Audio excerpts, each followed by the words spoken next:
Amen. Ce matin, je vous amène sur un... Il va y avoir encore beaucoup de passages, beaucoup de versets qui vont être mis au tableau. C'est parce que je veux vraiment appuyer cet enseignement-là sur la parole de Dieu. Et le titre du message, c'est « Le croyant et les bonnes œuvres ». Vous allez voir, dans certaines versions, c'est écrit « les œuvres bonnes » ou « les bonnes œuvres », c'est la même chose. Pourquoi j'ai choisi le mot « bonnes œuvres » au lieu de « œuvres bonnes » selon la traduction de Bible que j'utilise? C'est parce que les bonnes œuvres, c'est connu chez nous. On sait c'est quoi les bonnes œuvres.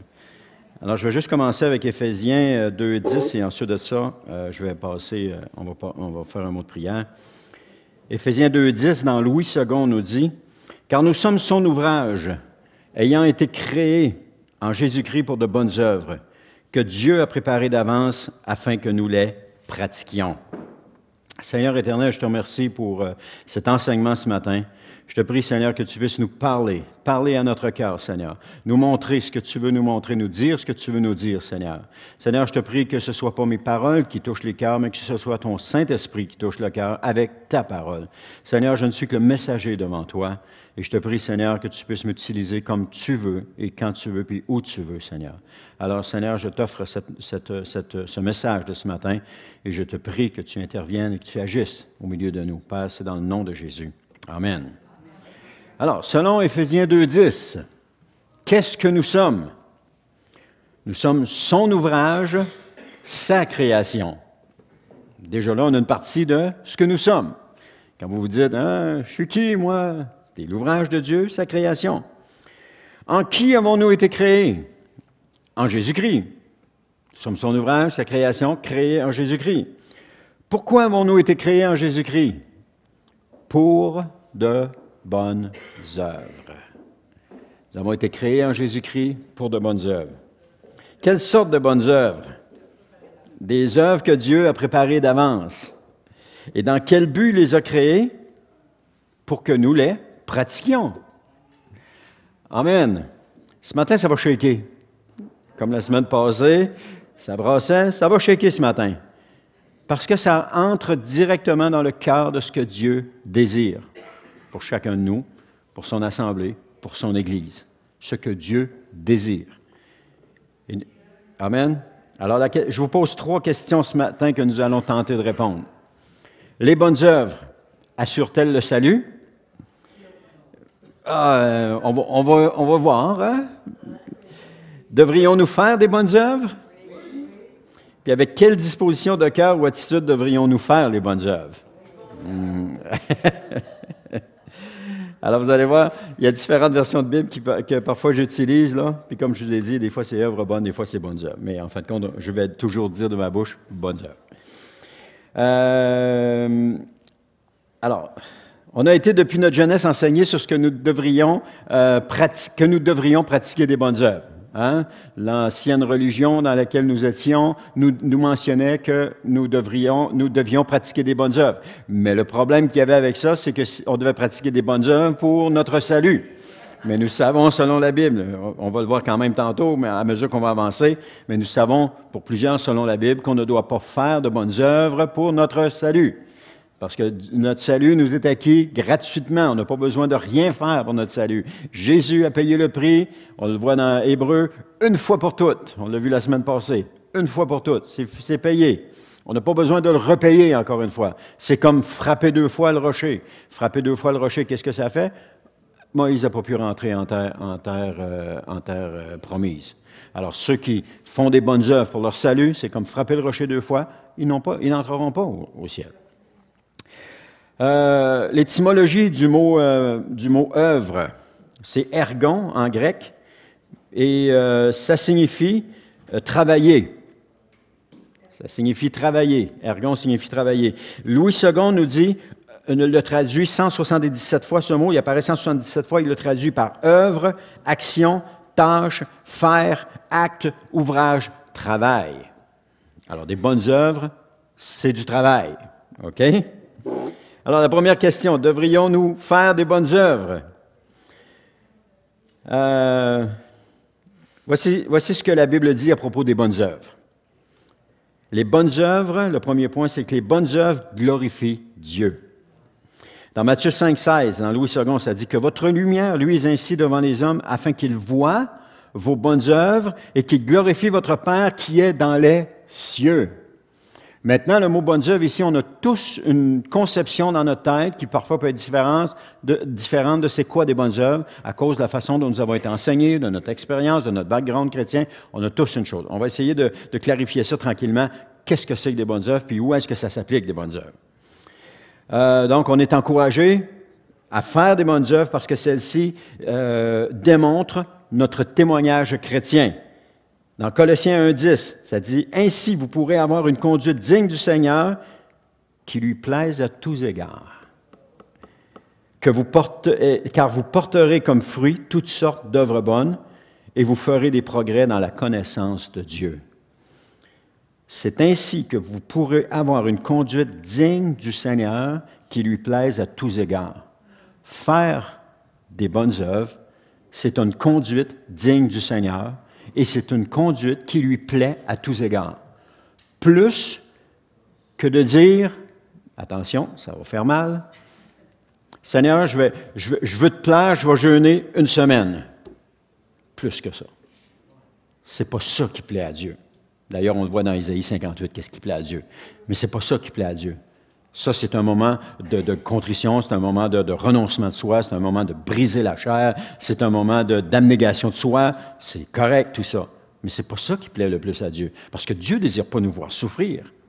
Il désire nous voir en pleine santé, en pleine forme. Et c'est les bonnes œuvres qui plaisent à Dieu. Alors, dans ce passage, on voit que de faire des bonnes œuvres est synonyme d'une conduite digne du Seigneur. C'est cela qui lui plaît à tous égards. C'est ça qui plaît à Dieu. « Oh, je veux plaire au Seigneur. » Fais des bonnes œuvres. « Oh, je voudrais tellement... » Fais des bonnes œuvres.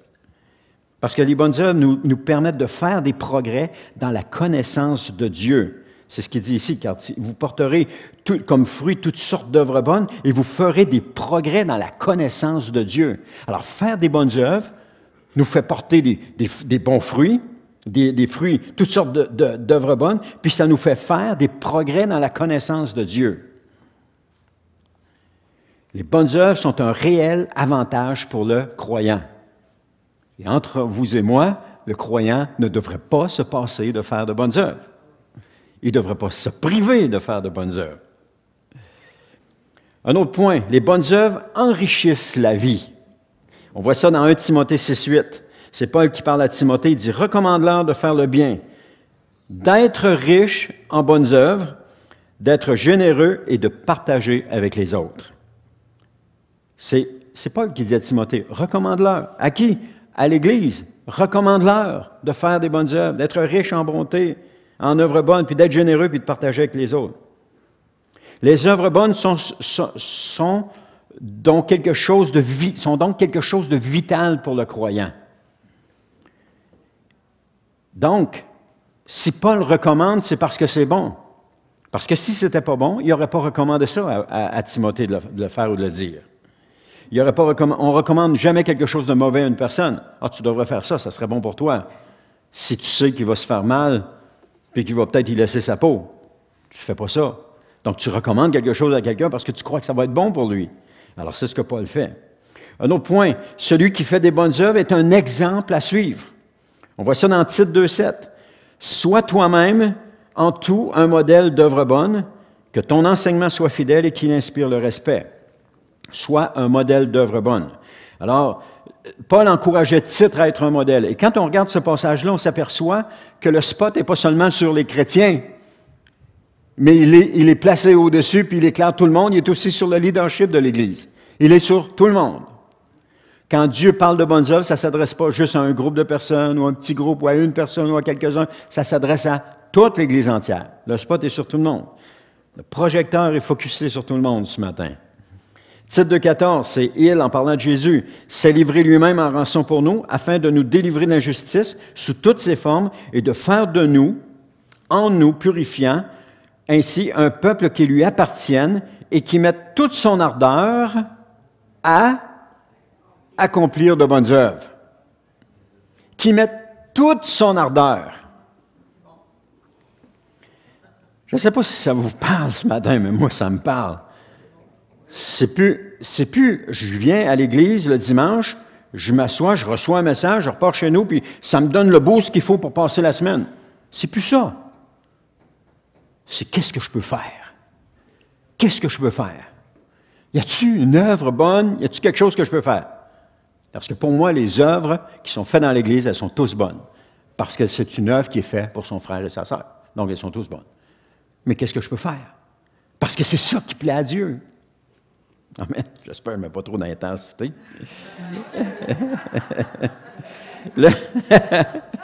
Hein? Alors, l'œuvre de Christ aura servi, selon le passage, à nous délivrer de l'injustice, faire de nous un peuple qui lui appartienne, puis mettre un peuple qui met toute son ardeur à accomplir des bonnes œuvres. C'est ça, l'œuvre de Christ. Timothée 3,8 dit, « C'est là une parole certaine, et je veux que tu insistes fortement sur ces choses, afin que ceux qui ont cru en Dieu s'appliquent à accomplir de bonnes œuvres. Voilà ce qui est bon et utile aux hommes. » Vous cherchez ce qui est bon et utile aux hommes? Accomplir de bonnes œuvres. Alors, je pense que ce passage parle de lui-même, puis je n'ai pas besoin d'en rajouter là-dessus. Alors, un autre point, nous devrions nous encourager les uns les autres à faire de bonnes œuvres. On voit ça dans Hébreux 10, 24, selon Louis II, qui dit « Veillons les uns sur les autres pour nous exciter à la charité ou à l'amour et aux bonnes œuvres. » Nous exciter, c'est nous encourager. Et tantôt, vous allez voir le mot « exciter », là, c'est nous taper sur les nerfs. Nous taper sur les nerfs pour faire des bonnes œuvres. Ah là, lui, lâche-moi là, avec les bonnes œuvres. C'est ça, nous encourager. Mais on est encouragé à trois choses. Veiller les uns sur les autres, nous exciter à l'amour et nous exciter aux bonnes œuvres. Est-ce que c'est ça qui se passe, je parle de l'Église en général, là, est-ce que c'est ça qui se passe dans l'Église aujourd'hui? Est-ce que c'est ça qu'on voit? C'est pas ça qu'on voit. C'est absolument pas. Le mot « excité » que je disais tantôt, c'est être un instigateur, ce que je suis en train de faire ce matin. Je suis en train de vous exciter aux bonnes œuvres. Être un instigateur, une incitation, une irritation, une exaspération. Là, vous allez dire, là, un matin, là, il me tape ses nerfs avec ses bonnes œuvres. Je suis plus capable. Lâche-moi avec les bonnes œuvres. C'est ça, s'exciter. Est-ce qu'on s'excite à ça? Non, on ne veut pas blesser les autres, on ne veut pas faire mal aux autres, on ne veut pas froisser les autres, on ne veut pas leur dire ce qu'ils devraient faire. Mais permettez-moi d'être ce matin un instigateur, une incitation, une irritation, je vais vous pardonner, c'est ce que vous trouvez, ou une exaspération aux bonnes œuvres. Le point, le petit E, c'est les bonnes œuvres démontrent la véracité de la foi. Dans Jacques 2, 17 et 18, second 21, il en va de même pour la foi. Si elle ne produit pas d'œuvre, elle est morte en elle-même. Montre-moi ta foi sans les œuvres, et moi, c'est par mes œuvres que je te montrerai ma foi. Donc, une foi vivante est une foi qui fait des bonnes œuvres. Et les bonnes œuvres, on en a parlé tantôt, il y a toutes sortes de bonnes œuvres. Mais une foi vivante est une foi qui fait des bonnes œuvres. Une foi qui ne fait pas de bonnes œuvres est une foi qui est morte, d'après Jacques. Regardons quelques exemples bibliques de personnes qui ont accompli des bonnes œuvres. Néhémie, dans Néhémie 13, 14, quand il fait sa prière à Dieu, il dit « Souviens-toi de moi, ô mon Dieu, pour tout cela, et n'oublie pas tout ce que j'ai finalement accompli pour ton temple et pour ton peuple. » Néhémie avait fait beaucoup. Néhémie avait eu à cœur le temple à Jérusalem, les murailles à Jérusalem, et là il dit « Souviens-toi de ce que j'ai fidèlement accompli. » Matthieu 25, 35 à 36, c'est Jésus, il dit « Car j'ai souffert de la faim, et vous m'avez donné à manger. J'ai eu soif, et vous m'avez donné à boire. J'étais un étranger, vous m'avez accueilli chez vous. J'étais nu, et vous m'avez donné des vêtements. J'étais malade, vous m'avez soigné. J'étais en prison, et vous êtes venus vers moi. » Tous des gens qui ont fait des bonnes œuvres. Tous des gens. Ils sont allés, ils ont donné à manger, ils ont donné à boire, ils ont accueilli, ils ont donné des vêtements, ils ont soigné, ils sont allés. Dans Matthieu 26, 7 à 10, c'est une femme s'approcha de lui, tenant un flacon d'albâtre rempli d'un parfum de myrrhe de grande valeur. Pendant que Jésus était à table, elle répandit ce parfum sur sa tête.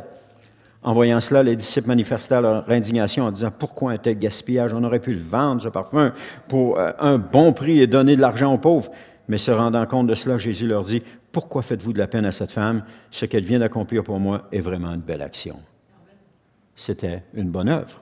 Elle a donné elle a donné quelque chose de valeur pour Jésus, pour démontrer son amour à Jésus. C'est ça le point là. Elle a donné quelque chose de valeur pour démontrer son amour à Jésus. Et démontrer notre amour à Jésus vient de ce que nous donnons quelque chose de valeur que nous avons. Et qu'est-ce que nous avons? C'est notre vie.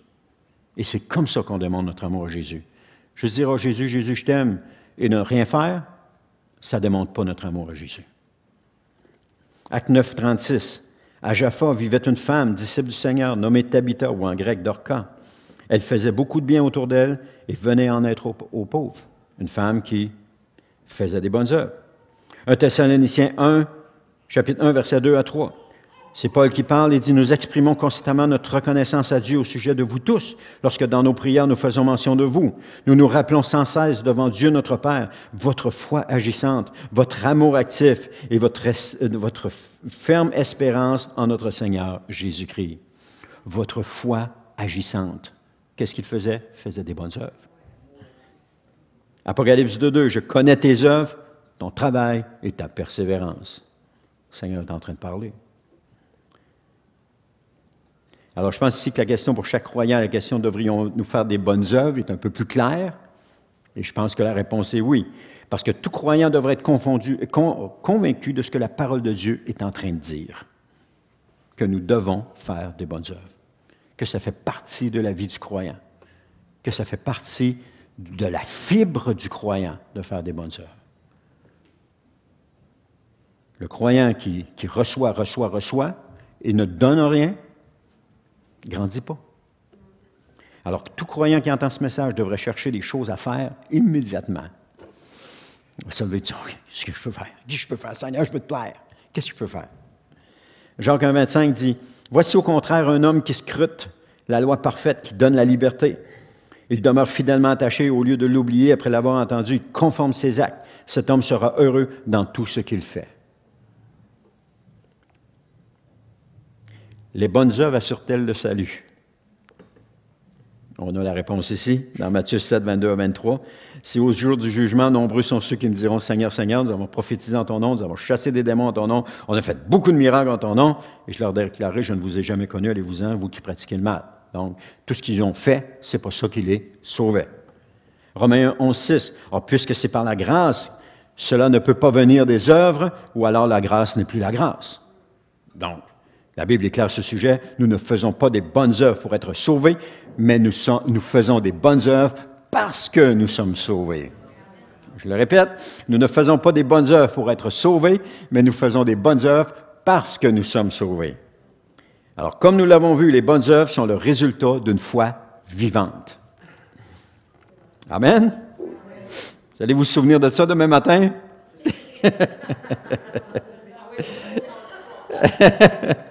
Éphésiens chapitre 2, 8 à 9 dit « Car c'est par la grâce que vous êtes sauvés. » Voilà. Par le moyen de la foi, cela ne vient pas de vous, c'est le don de Dieu. Et ce n'est pas le fruit d'œuvres que vous auriez accompli. Donc, les œuvres ne sauvent pas. C'est ça la réponse. Dans 2 Timothée 1, 9, c'est lui qui nous a sauvés, nous a appelés à amener une vie sainte. Et s'il l'a fait, ce n'est pas à cause que nous avons fait de ce que nous avons fait, mais bien parce qu'il avait librement décidé ainsi à cause de sa grâce. Donc, et puis il y a aussi Tite 3, 4 et 5 qui est là, qui dit encore la même chose. Donc, à la lumière de ces passages, il semble très clair que ce n'est pas les bonnes œuvres qui font que nous sommes sauvés. Ça, on s'entend là-dessus, puis j'arrête d'en parler. Maintenant, est-ce que les bonnes œuvres sont le fruit ou la racine? Ça fait partie un peu de ça aussi. Parce que les bonnes œuvres ne sont pas la racine, mais le fruit. Les bonnes œuvres sont le fruit. Nous ne les produisons pas afin d'être sauvés, mais parce que nous sommes sauvés. C'est ce que j'ai dit tantôt. Et ça, c'est Jacques, chapitre 2, versets 14 à 26. Ça vaut la peine de le lire. Mes frères, à quoi servirait-il à un homme de dire qu'il a la foi s'il ne le démontre pas par ses actes? Et ça ne veut pas juste dire « j'ai la foi, je crois que tu vas être guéri, j'ai la foi, je crois que tu vas être guéri, oui, tu vas être guéri, j'ai la foi. » C'est pas juste ça. faut faire des pas de foi. Supposez qu'un frère ou une sœur, et là on rentre dans le concret, supposez qu'un frère ou une sœur manque de vêtements et n'ait pas tous les jours assez à manger. Et voilà que l'un de vous leur dit « Au revoir mes amis, portez-vous bien, restez au chaud et bon appétit » sans leur donner de quoi pourvoir aux besoins de leur corps. Et à quoi cela sert-il? Il en est ainsi de la foi. Si elle reste seule sans se traduire en actes, elle est morte. Mais quelqu'un dira l'un à la foi, l'autre à les actes. Eh bien, montre-moi ta foi sans les actes et je te montrerai ma foi par mes actes. Si tu crois qu'il y a un seul Dieu, c'est bien, mais les démons aussi le croient et ils tremblent. Tu ne réfléchis donc pas? Veux-tu avoir la preuve que la foi sans les actes ne sert à rien? Verset 21, Abraham, notre ancêtre, n'a-t-il pas été déclaré juste à cause de ses actes lorsqu'il a offert son fils Isaac sur l'autel? Tu le vois, sa foi et ses actes agissaient ensemble et grâce à ses actes, sa foi a atteint son plein épanouissement. Parce que Dieu a demandé de sacrifier Isaac.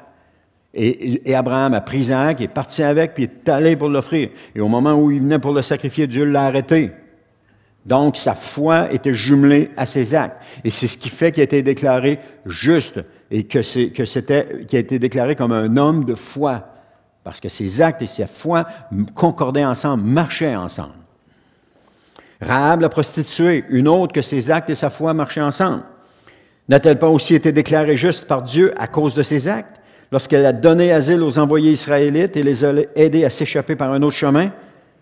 Car comme le corps sans l'esprit est mort, la foi sans les actes est morte. Amen. La foi sans les actes est morte. Voici l'ordre fixé par Dieu. J'ai fait un beau petit diagramme. La foi, le salut, les œuvres bonnes ou les bonnes œuvres et les récompenses. Donc, s'il manque un des trois, la chaîne est brisée. Si dans le processus, il n'y a pas la foi, bien, il n'y a pas de salut, il n'y a pas d'œuvre bonne, il n'y a pas de récompense. S'il y a la foi, mais il n'y a pas de salut, il n'y a pas d'œuvre bonne, il n'y a pas de récompense. S'il y a la foi, le salut, mais il n'y a pas de bonnes œuvres, il n'y a pas la récompense. Alors, pour avoir les récompenses, ça prend les trois. Pas de récompense sans les bonnes œuvres, la foi ou le salut. C'est ça que ça veut dire. Donc, tout s'enchaîne, tout se suit, tout marche ensemble. Un autre point. Maintenant que nous savons que les œuvres ne sauvent pas et que nous devons faire des œuvres, avec quelle disposition de cœur devrions-nous faire les bonnes œuvres? Il me semble que ça va vite ce matin, hein? Psaume 34, 15. Détourne-toi du mal et fais ce qui est bien, cherche la paix avec ténacité. Alors, se détourner du mal, ça c'est la première chose. Faire les œuvres dans cette attitude-là, en se détournant du mal. Psaume 37, 3. Mets en l'Éternel toute ta confiance, fais ce qui est bien, et dans le pays tu demeureras en sécurité. Luc 6, 35. Vous, au contraire, aimez vos ennemis, faites-leur du bien et prêtez sans espoir de retour. Ça, j'ai fait un petit « quand j'ai vu ça. Et prêtez sans espoir de retour. J'ai prêté des livres à des personnes et puis je me dis, est-ce que je les rappelle pour demander de me les ramener ou bien je prête sans espoir de retour? Je suis là, j'en suis là. Alors votre récompense sera grande, vous serez les fils du Très-Haut parce qu'il a lui-même été bon pour les ingrats et les méchants. Il est lui-même bon pour les ingrats et les méchants. OK, j'ai dit, Seigneur, je pense que... Non, je vais te laisser ça entre les mains. Je ne prêterai pas. Mais là, quand quelqu'un va me demander quelque chose, ouais, tu veux-tu me prêter? Qu'est-ce que je vais faire? Oui, mais prêter sans espoir de retour. C'est-à-dire que tu prêtes puis tu n'es même pas sûr de revoir. Tu sais, quand tu prêtes de quoi puis tu dis, écoute, il y a un élastique d'accroché après. Déjà là, tu as l'espoir de le voir revenir. Là. Tu l'avertis. Tu avertis la personne. Prêter sans espoir de retour. Si je vais le voir et je dis, t'aurais-tu oublié de me la redonner? Non, je viens de briser ça. Alors, ces trois passages nous dressent un premier portrait de notre attitude chrétienne. Nous sommes encouragés, ça c'est l'attitude qu'on doit avoir, nous sommes encouragés à nous détourner du mal, à faire le bien, à chercher la paix avec ténacité, à mettre en Dieu toute notre confiance, à faire ce qui est bien, à aimer nos ennemis et leur faire du bien, à prêter sans espoir de retour. Démonstration réelle que j'ai écrit en parenthèse dans mes notes. Démonstration d'un réel désintéressement de nos possessions. Oui, Seigneur. Alors, Paul va peut-être un peu loin en disant à Timothée, recommande-leur d'être bonne en riches œuvres. Hein? Paul, il ne va pas trop loin en demandant ça à Timothée. Parce qu'il dit à Timothée 6,18, recommande-leur de faire le bien, d'être riche en œuvres bonnes, d'être généreux, de partager avec les autres.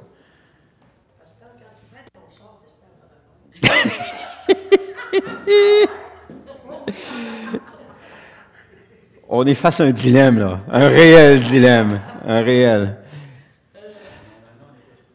Tu me passes là-dessus ton auto pour retourner chez nous tantôt, Bertrand? On va voir si c'est un vrai chrétien. Hein? On va le mettre à l'épreuve. Je prendrais la rouge.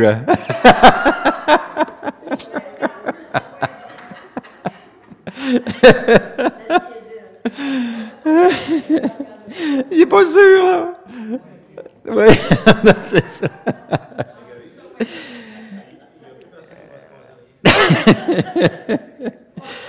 Wow. Hey, prêter sans espoir de retour. Amen.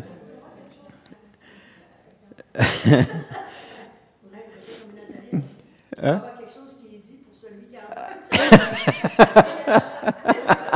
Oui, il doit y avoir quelque chose, oui. Trouve-nous ça, Nathalie, ça presse. Ça. C'est marqué, ne devez rien à personne.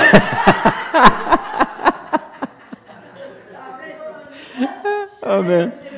Alors, pour ceux qui suivent sur la caméra, notre frère Roberto vient de dire de demander, ne devez rien à personne. Amen.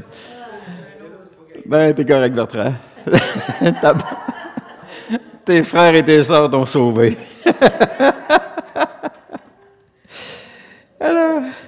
Alors à Timothée 6,18, il dit, recommande-leur de faire le bien, d'être riche en œuvres bonnes, d'être généreux, de partager avec les autres. Pour moi, ça veut dire qu'un croyant ne doit pas se contenter du minimum, mais de faire le maximum, constamment. Exemple de l'école du dimanche, du désintéressement à travers le temps. Lorsque j'ai joint l'école du dimanche, on parle dans les années 80, on était là toutes les semaines. On s'engageait pour une année, puis on était là toutes les semaines. Ça assurait une certaine continuité, une certaine confiance. Avec les jeunes, on avait il y avait une relation qui se développait avec les jeunes parce qu'on était là toutes les semaines. Et puis, on s'engageait pour un an. Tranquillement, j'aimerais ça être en haut pour écouter la prédication. Et puis, hein? C'est quoi? Le méchant emprunte, il ne rend pas.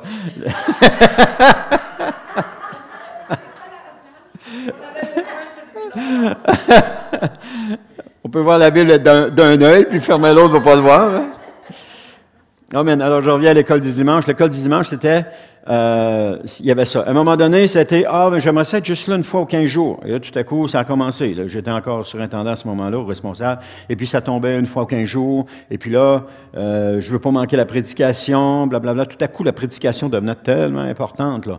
Et puis, les bonnes œuvres n'étaient plus importantes, étaient moins importantes. Et là, aujourd'hui, ce qu'on voit, c'est « mais pas plus qu'une fois par mois. » Pas plus qu'une fois par mois, parce que je veux pas... j'ai d'autres choses, là. Je veux pas être trop... Pourtant, il y en a même aussi, c'est selon mes disponibilités. Alors là, ça, c'est la base. Mais pourtant, l'école du dimanche, s'il y a quelque chose qui apporte aux croyants une nourriture, c'est bien l'école du dimanche. Parce que vous savez qu'on apprend beaucoup plus lorsqu'on fait les choses que lorsqu'on est passif en train d'écouter.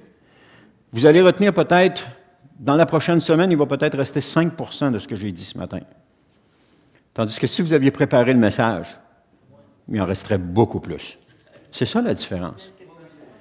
Et dans 6 mois, je vais vous demander qu'est-ce que j'ai prêché le 15 octobre 2018. Je me souviens pas. Je me souviens que c'était bon, mais je ne me souviens pas de ce qui a été prêché. Donc, qu'est-ce qui reste? C'est le sentiment, le sentiment que c'était bon. Le reste, il n'y en a plus. Mais si... oui, tu le marques, parfait. Mais si on fait le message, là, il en reste beaucoup plus. Parce qu'on l'a travaillé, on l'a cherché, On demande au Seigneur de nous aider. Dis-moi ce que tu veux dire, etc. Alors, quand si un moniteur d'école du dimanche s'engage pour une année et que semaine après semaine, il prépare des messages pour les enfants, imaginez comment il sort grandi de là. Beaucoup plus que si semaine après semaine, il était assis ici à m'écouter. Beaucoup plus. Parce qu'il a travaillé le message. Il a prié, il a cherché la face de Dieu, il a été actif. Et ça, enseigner à l'école du dimanche, c'est une bonne œuvre. Servir à la garderie, c'est une bonne œuvre. Servir à l'accueil, c'est une bonne œuvre. Servir avec Lynn, c'est une bonne œuvre. Avec Mario, avec Roberto et Mario puis Coco, c'est une bonne œuvre. Vous allez le voir tantôt ce que Paul dit. Ça fait partie des bonnes œuvres. C'est parce que des fois, on a l'impression que les bonnes œuvres, c'est seulement ce qu'on fait pour les pauvres. Ah, on va avoir un comptoir de linge et puis on va donner du linge. Oui, c'est des bonnes œuvres, oui. Mais c'est pas juste ça. Ah, on va faire quelque chose pour les pauvres. On va faire quelque chose pour les pauvres. Il y a les frères et les sœurs aussi dans l'Assemblée. Et moi, je considère que l'Église est le terrain d'entraînement. On commence ici dans l'Église. Si tu n'es pas actif aujourd'hui dans l'Église, tu ne le seras pas demain non plus. Il faut que tu le sois aujourd'hui si tu veux l'être demain.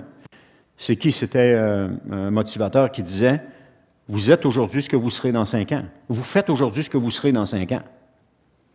Si vous ne faites rien aujourd'hui, dans 5 ans, vous ne serez rien. Mais si vous êtes actif aujourd'hui, dans 5 ans, vous allez être encore plus actif. Vous allez être autre chose dans 5 ans. Et ça aussi, ça se voit, c'est généralisé dans l'Église, ça se voit dans tous les ministères. Pas trop, juste un petit peu. Et là, ça trouve toutes sortes d'excuses. Bonnes ou moins bonnes. Parfois, c'est une question d'organisation. Oh, les enfants, le travail. On avait 4 enfants, je travaillais 60 heures par semaine et puis je trouvais le moyen d'être impliqué à l'Église. Ma femme avait commencé, les enfants ont grandi un peu, ma femme a commencé à travailler, je travaillais, puis on était impliqué à l'Église. Parce qu'on en avait fait une priorité. Pour nous, c'était important. Qu'importe ce qu'on fait, mais c'est important de le faire. Ce matin, je vous excite à ça. C'est important de le faire. Si vous voulez grandir, si nous voulons grandir, comme assemblée, on a besoin d'être une assemblée qui fait des bonnes œuvres. Pour que quand les non-croyants vont rentrer ici, ils vont voir que l'Esprit de Dieu est vraiment parmi nous. Que l'Esprit de Jésus est vraiment parmi nous. Parce que s'il n'y a rien qui se passe, il n'y a rien qui se passe, l'Esprit de Dieu n'est pas là. Et on l'a vu, là, jusqu'à date, hein? Il y a un désintéressement qui est généralisé dans l'Église de Christ maintenant. Puis ça ne devrait pas être comme ça dans le corps de Christ. Ça ne devrait pas être de même. Le corps de Christ devrait grouiller comme une fourmilière, afin que les besoins de tous soient rencontrés à cause des uns et des autres. Et lorsque quelqu'un entre avec un besoin, il y a quelqu'un qui est capable de rencontrer son besoin, capable de l'aider à tous les niveaux. Aujourd'hui, on a tout remis sur le dos du pasteur. Tiens, occupe-toi de ça. Mais c'est chacun de nous, l'Église. L'Église, ce n'est pas une personne, c'est chacun de nous. La louange de ce matin, c'est une bonne œuvre. Ils sont là en train de faire une bonne œuvre. Ils ont béni l'Assemblée. Ils ont donné de leur temps, de leur vie, ils ont donné un moment de leur vie pour bénir les frères et les sœurs de l'Assemblée. C'est une bonne œuvre. Et là, je comprends lorsque Jésus dit dans Luc 18:8, « Seulement lorsque le Fils de l'homme viendra, trouvera-t-il encore la foi sur la terre? » Est-ce qu'il va encore la trouver? Est-ce qu'il va trouver des églises qui sont vivantes? Il y a des églises qui bougent et qui sont vivantes à cause que les gens sont impliqués dans l'Église. Les gens bougent dans l'Église, les gens font des choses dans l'Église, les gens sont actifs à tous les niveaux dans l'Église. Ces églises sont vivantes. Et à cause du désintéressement de l'Église locale, on commence avec un désintéressement. Ensuite de ça, il y a un désintéressement à faire des bonnes œuvres. Puis ensuite, les choses commencent à débouler et finalement, on ne fait plus rien. On se désintéresse des choses de Dieu. Parce que l'Église locale, c'est l'Église de Jésus-Christ. Ce n'est pas une invention des hommes, c'est l'Église de Jésus-Christ. Nous sommes l'Église, comme on dit. Mais si je ne fais rien, je suis une Église qui ne fait rien. Alors, on a besoin d'être ensemble, de se soutenir ensemble, de se prendre les bras ensemble, puis de foncer ensemble, d'être ensemble dans tout ça. L'œuvre de Christ au Lac-Saint-Jean, ce n'est pas l'affaire d'une seule personne, c'est l'affaire d'une Église. C'est l'affaire de tous. Si nous voulons voir les choses se développer au Lac-Saint-Jean, il faut commencer à bouger maintenant. Si on ne bouge pas maintenant, on ne verra rien. On ne verra pas l'Église se développer. Et on va tous repartir dans nos activités, puis ce sera rien passé. À Hébreux 13:16, dans Parole vivante, il dit « N'oubliez pas de pratiquer le bien et de vous entraider réciproquement en faisant part de vos ressources à d'autres, car c'est à de tels sacrifices que Dieu prend plaisir. » C'est à de tels sacrifices que Dieu prend plaisir. Faire part de mes ressources, ça ne veut pas dire juste mon argent. Ça veut dire de mon temps, ça veut dire de mes connaissances, ça veut dire de mon expertise, ça veut dire de ma personne, faire part de mes ressources avec les autres. C'est quoi? Dans quoi est-ce que je suis fort? Dans quoi est-ce que je suis capable d'aider mon frère qui est dans le besoin? Avec mes ressources. Et ça dit, c'est à de tels sacrifices que Dieu prend plaisir. Oh Seigneur, je vais arrêter d'écouter la télé pendant toute une semaine. Pff, so what? Ça ne fait pas plaisir plus qu'il faut à Dieu. C'est pas ça qui prend plaisir. Oui, c'est bon. C'est bon pour ta vie spirituelle, c'est bon pour ton intellect. Mais c'est pas à ça que Dieu prend plaisir. Dieu prend plaisir lorsque nous bougeons. Galates 6:10. Ainsi donc, tant que nous en avons l'occasion, faisons du bien à tout le monde. OK? Que ce soit des collègues de travail, que ce soit des amis, des voisins, faisons du bien à tout le monde. Puis en premier lieu, à ceux qui appartiennent à la famille des croyants. Ceux qui appartiennent à la famille des croyants en premier lieu. Si nous négligeons la maison, on dit souvent, non, je vais finir ma pensée. Si on néglige la maison, ça ne donne rien de faire l'extérieur. C'est quoi ton premier ministère? Quand on parlait aux parents à l'époque, le premier ministère, c'est ma famille. Ça, c'est mon premier ministère. Je peux essayer de gagner le monde, mais si je perds ma famille, j'ai tout perdu. Hier, alors si on ne le fait pas aujourd'hui, maintenant, plus tard, on ne le fera pas.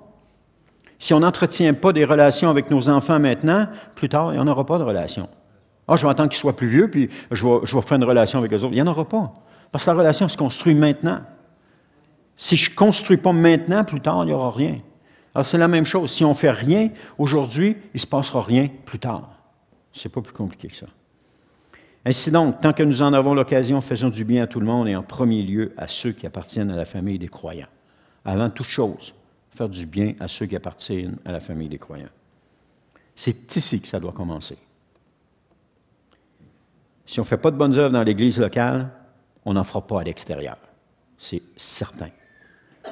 Il y a déjà eu des suggestions de projets. Ah, on pourrait avoir un comptoir de vêtements usagés, on pourrait avoir un café, servir le café. Mais ça va durer combien de temps si on ne fait rien ici? Si tu n'es pas habitué à faire des bonnes œuvres, tu n'en feras pas plus à l'extérieur. Ça a toujours été. Et c'est une adage qui est vrai. Si tu le fais pas maintenant, plus tard, quand je vais être plus vieux, je vais le faire. Non, mais si tu ne commences pas maintenant, tu ne le feras jamais plus tard. Si tu n'es pas comme ça maintenant, tu ne seras jamais de même plus tard. Il faut commencer maintenant. L'Église locale est le camp d'entraînement pour certains qui vont aller à l'extérieur pour œuvrer. Il y a des gens qui vont commencer à œuvrer à l'intérieur de l'Église. Ils doivent œuvrer à l'intérieur de l'Église. Et ensuite de ça, ils vont être appelés par le Seigneur à aller œuvrer à l'extérieur. Quand le Saint-Esprit dit à l'Église d'Antioche, « Mettez-moi à part Paul et Barnabas pour l'œuvre à laquelle je les ai appelés », Paul et Barnabas étaient certainement actifs dans l'Église.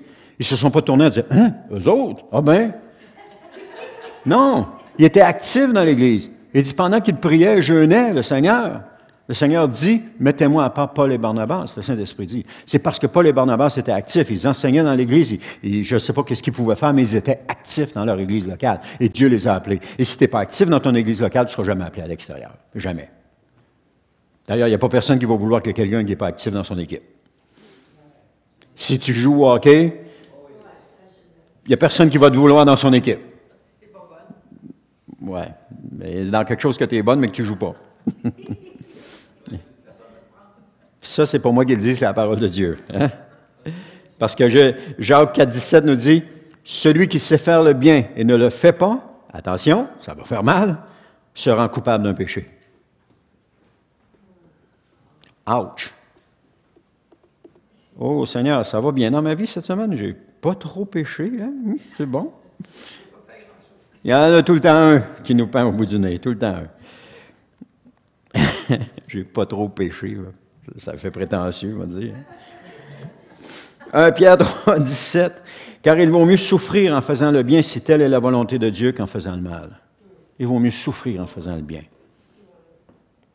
Merci Pierre pour ton encouragement. Donc, en conclusion, je termine avec ceci. Les bonnes œuvres assurent-elles le salut? Non. La réponse est non. Devrions-nous faire des bonnes œuvres? La réponse est oui.